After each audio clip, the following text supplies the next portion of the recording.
vérifier la fidélité de Dieu. Troisième élément. C'est quand Dieu permet que, à des moments, à certaines étapes, tu puisses réaliser certaines choses qu'il t'a fait promis. Tu puisses voir certains résultats partiels de temps en temps. En fait, je vais dire ceci. La vie est faite des saisons et des étapes. Chaque fois que tu réussis à franchir une étape, tu as bien de vivre la fidélité de Dieu. Dis Amen bien. Chaque fois que tu veux dire Ebenezer, tu vis la fidélité de Dieu. Tu étais chômeur. Tu as payé. Et puis tu deviens travailleur. Alléluia. Amen. Le fait de franchir cette étape-là montre la fidélité de Dieu. Tu étais célibataire sans fiancé. On va plus t'épouser. Et puis un jour, quelqu'un se présente. Il est sérieux. Il se relevé. Le jour de ta dot, tu peux dire les belles airs. Dieu m'a fait parvenir jusqu'ici. Dieu m'a soutenu jusqu'ici. Dieu m'a fait parvenir jusqu'au diplôme d'État. Dieu a fait que je termine l'université. Dieu a fait que je sois travailleur. Chaque réalisation, chaque étape est importante dans la vie d'une personne.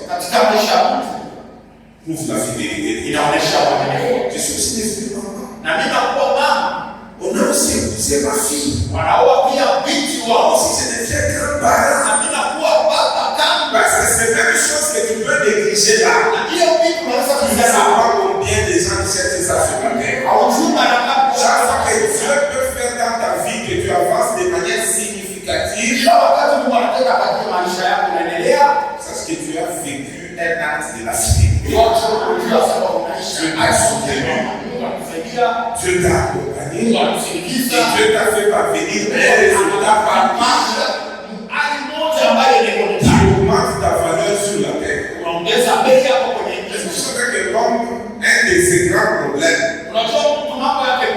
c'est sa valeur sur la terre. Chaque fois qu'on dégrade, qu'on minimise sa valeur, il se sent très mal. Et chaque fois qu'il réalise des résultats, sa valeur est en train de monter. Et ça, c'est la fidélité de Dieu. Quand on va te poser la question, qu'est-ce que tu es devenu? Qu'est-ce que tu es devenu après tout ce temps? Si tu peux donner même une réponse, cette réponse-là, c'est la preuve de la fidélité. Vous savez que les gens se posent toujours ces questions-là.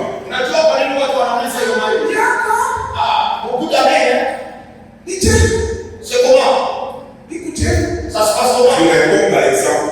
Tu dis à ton enfant. Je suis marié, père de 4 enfants. Le fait que tu as même cette réponse-là, c'est la fidélité.